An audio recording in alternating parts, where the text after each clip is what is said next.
کمرے سے جو آوازیں سنی وہ اسے صاف بتا رہی تھی کہ شراب پی جا رہی ہے اور بدکاری ہو رہی ہے۔ بہت دیر بعد اسے کماندار کی آواز سنائی دی۔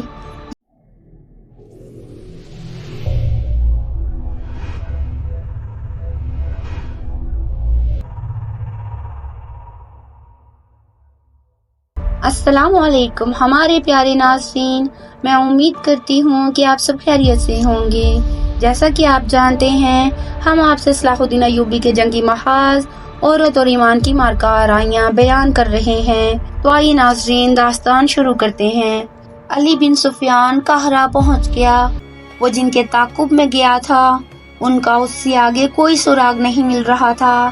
اس نے اپنے ان جاسوسوں کو بلایا جو اس نے سوڈانی ہیڈ کوارٹر اور فوج میں چھوڑ رکھے تھے۔ ان میں سے ایک نے بتایا کہ گزشتہ رات ایک اونٹ آیا تھا۔ اندھیرے میں جو کچھ نظر آ سکا وہ 2 سوار تھے، ایک عورت اور ایک مرد۔ جاسوس نے یہ بھی بتایا کہ وہ کون سی عمارت میں داخل ہوئے تھے۔ علی بن سفیان کو یہ اختیار حاصل تھا کہ وہ وہاں چھاپا مارتا۔ سوڈانی فوج سلطنت اسلامیہ کی فوج تھی، کوئی آزاد فوج نہیں تھی، مگر علی نے اس خدشے کے پیش نظر چھاپا نہ مارا کہ یہ جلتی پر تیل کا کام کرے گا۔ اس کا مقصد صرف یہ نہیں تھا کہ موبی اور فخر المصری کو گرفتار کرنا ہے، بلکہ اصل مقصد یہ تھا کہ سوڈانی قیادت کے عزائم اور آئندہ منصوبے معلوم کیے جائیں تاکہ پیش بندی کی جا سکے۔ اس نے اپنے جاسوسوں کو نئی ہدایات جاری کیں۔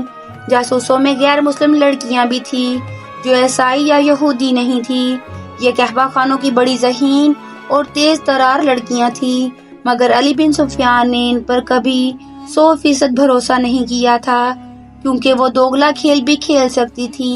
ان لڑکیوں سے بھی اس لڑکی موبی کا سراغ نہ مل سکا جس کے تعاقب میں علی آیا تھا۔ 4 روز علی بن سفیان دارالحکومت سے باہر مارا پھرتا رہا۔ اس کا دائرہ کار سوڈانی فوجی قیادت کے ارد گرد کا علاقہ تھا۔ 5ویں رات وہ باہر کھلے آسمان تلے بیٹھا اپنے 2 جاسوسوں سے رپورٹ لے رہا تھا۔ اس کے تمام آدمیوں کو معلوم ہوتا تھا کہ کس وقت وہ کہاں ہوتا ہے۔ اس کے گروہ کا ایک آدمی کو ساتھ لیے اس کے پاس آیا اور کہا، یہ اپنا نام فخر المصری بتاتا ہے۔ جھاڑیوں میں ڈگمگاتا گرتا اور اٹھتا تھا۔ میں نے اس سے بات کی تو کہنے لگا کہ مجھے میری فوج تک پہنچا دو، اس سے اچھی طرح بولا بھی نہیں جاتا۔ اس دوران فخر المصری بیٹھ گیا تھا۔ تم وہی کماندار ہو جو محاذ سے ایک لڑکی کے ساتھ بھاگے ہو؟ علی بن سفیان نے اس سے پوچھا۔ میں سلطان کی فوج کا بھگوڑا ہوں، فخر نے ہکلاتی لڑکھڑاتی زبان میں کہا۔ سزائے موت کا حقدار ہوں، لیکن میری پوری بات سن لے ورنہ تم سب کو سزائے موت ملے گی۔ علی بن سفیان اس کے لب و لہجے سے سمجھ گیا کہ یہ شخص نشے میں ہے یا نشے کی طلب نے اس کا یہ حال کر رکھا ہے۔ وہ اسے اپنے دفتر میں لے گیا اور اسے وہ تھیلا دکھایا جو اسے راستے میں پڑا ملا تھا۔ پوچھا، یہ تھیلا تمہارا ہے اور تم اس سے یہ چیزیں کھاتے رہے ہو؟ ہاں، فخر المصری نے جواب دیا، وہ مجھے اسی سے کھلاتی تھی۔ اس کے سامنے وہ تھیلا بھی پڑا تھا جو تھیلے کے اندر سے نکلا تھا۔ علی نے اس میں سے چیزیں نکال کر سامنے رکھ لی تھی۔ فخر نے یہ چیزیں دیکھیں تو جھپٹ کر مٹھائی کی قسم کا ایک ٹکڑا اٹھا لیا۔ علی نے جھپٹ کر اس کے ہاتھ پر اپنا ہاتھ رکھ دیا۔ فخر نے بےتابی سے کہا، خدا کے لیے مجھے یہ کھانے دو، میری جان اور روح اسی میں ہے۔ مگر علی نے اس سے وہ ٹکڑا چھین لیا اور اسے کہا، مجھے ساری واردات سناؤ، پھر یہ ساری چیزیں اٹھا لینا۔ فخر المصری نڈھال اور بے جان ہوا جا رہا تھا۔ علی بن سفیان نے اسے ایک سفوف کھلا دیا جو حشیش کا توڑ تھا۔ فخر نے اسے تمام تر واقعہ سنا دیا کہ وہ کیمپ سے لڑکی کے تعاقب میں کس طرح گیا تھا۔ تاجروں نے اسے قہوہ پلایا تھا جس کی اثر سے وہ کسی اور ہی دنیا میں جا پہنچا تھا۔ تاجروں نے اس سے جو باتیں کی تھی وہ بھی اس نے بتائیں، اور پھر لڑکی کے ساتھ اس نے اونٹ پر جو سفر کیا تھا وہ اس طرح سنایا کہ وہ مسلسل چلتے رہے۔ اونٹ نے بھی بڑی اچھی طرح ساتھ دیا۔ رات کو وہ تھوڑی دیر قیام کرتے تھے۔ لڑکی اسے کھانے کو دوسرے تھیلے میں سے چیزیں دیتی تھی۔ وہ اپنے آپ کو بادشاہ سمجھتا تھا۔ لڑکی نے اسے اپنی محبت کا یقین دلایا اور شادی کا وعدہ کیا تھا۔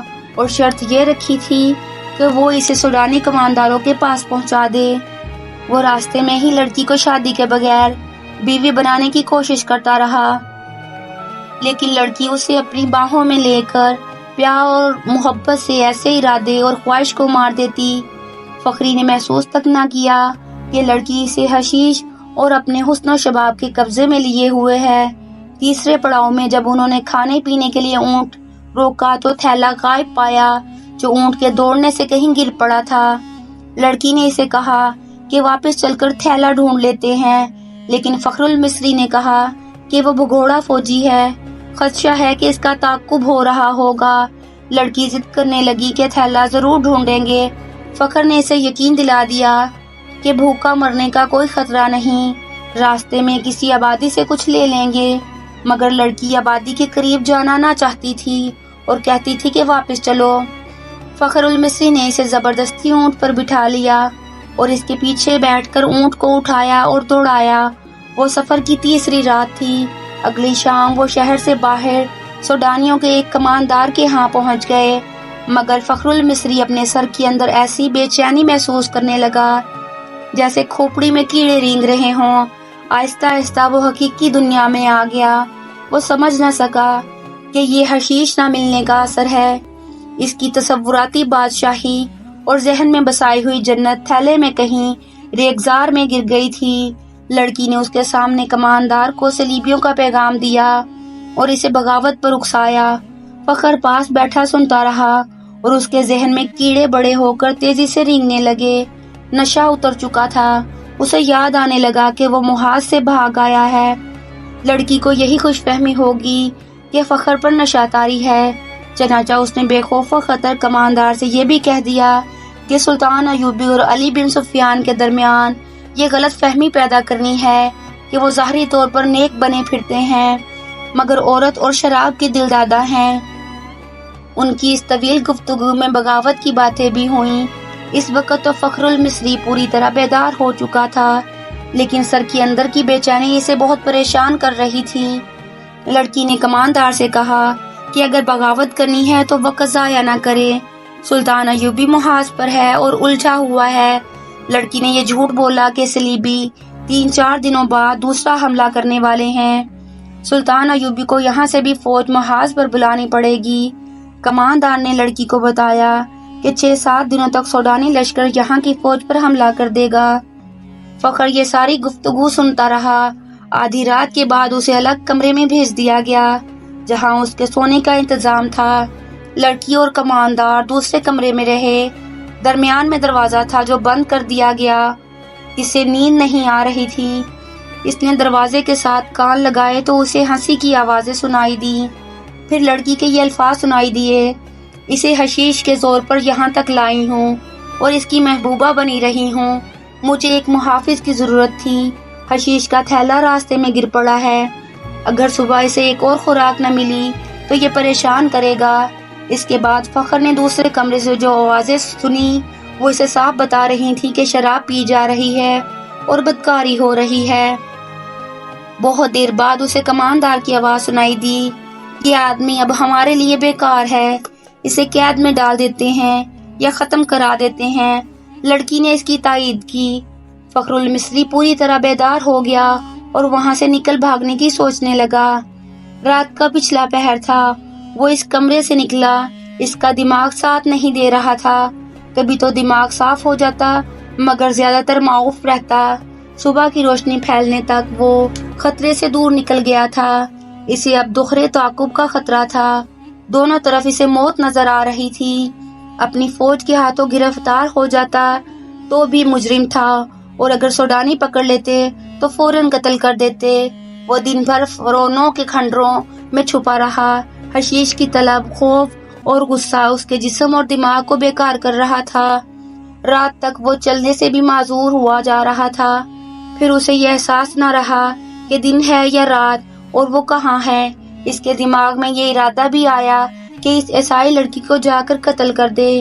یہ سوچ بھی آئی کہ اونٹ یا گھوڑا مل جائے اور وہ محاذ پر سلطان ایوبی کے قدموں میں جا گرے، مگر جو بھی سوچ آتی تھی اس پر اندھیرا چھا جاتا تھا جو اس کی آنکھوں کے سامنے آ کر ہر چیز تاریک کر دیتا تھا۔ اسی حالت میں اسے یہ آدمی ملا۔ وہ چونکہ جاسوس تھا، اس لیے تربیت کے مطابق اس نے فخر المصری کے ساتھ دوستی اور ہمدردی کی باتیں کی اور اسے علی بن سفیان کے پاس لے آیا۔ تصدیق ہو گئی کہ سوڈانی لشکر حملہ اور بغاوت کرے گا اور یہ کسی بھی لمحے ہو سکتا ہے۔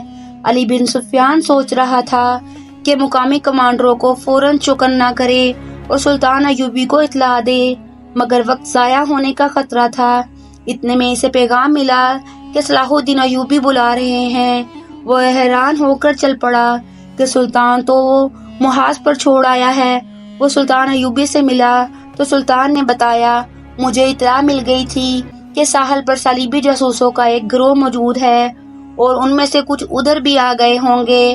محاذ پر میرا کوئی کام نہیں رہ گیا تھا۔ میں کمان اپنے رفیقوں کو دے کر یہاں آ گیا۔ دل اس قدر بے چین تھا کہ میں یہاں بہت بڑا خطرہ محسوس کر رہا تھا۔ یہاں کی کیا خبر ہے؟ آگے کیا ہوا ہم آپ کو بتائیں گے ہمارے نیکسٹ پارٹ میں، تو پیارے ناظرین ہمارے ساتھ رہیے گا کیونکہ داستان ابھی جاری ہے۔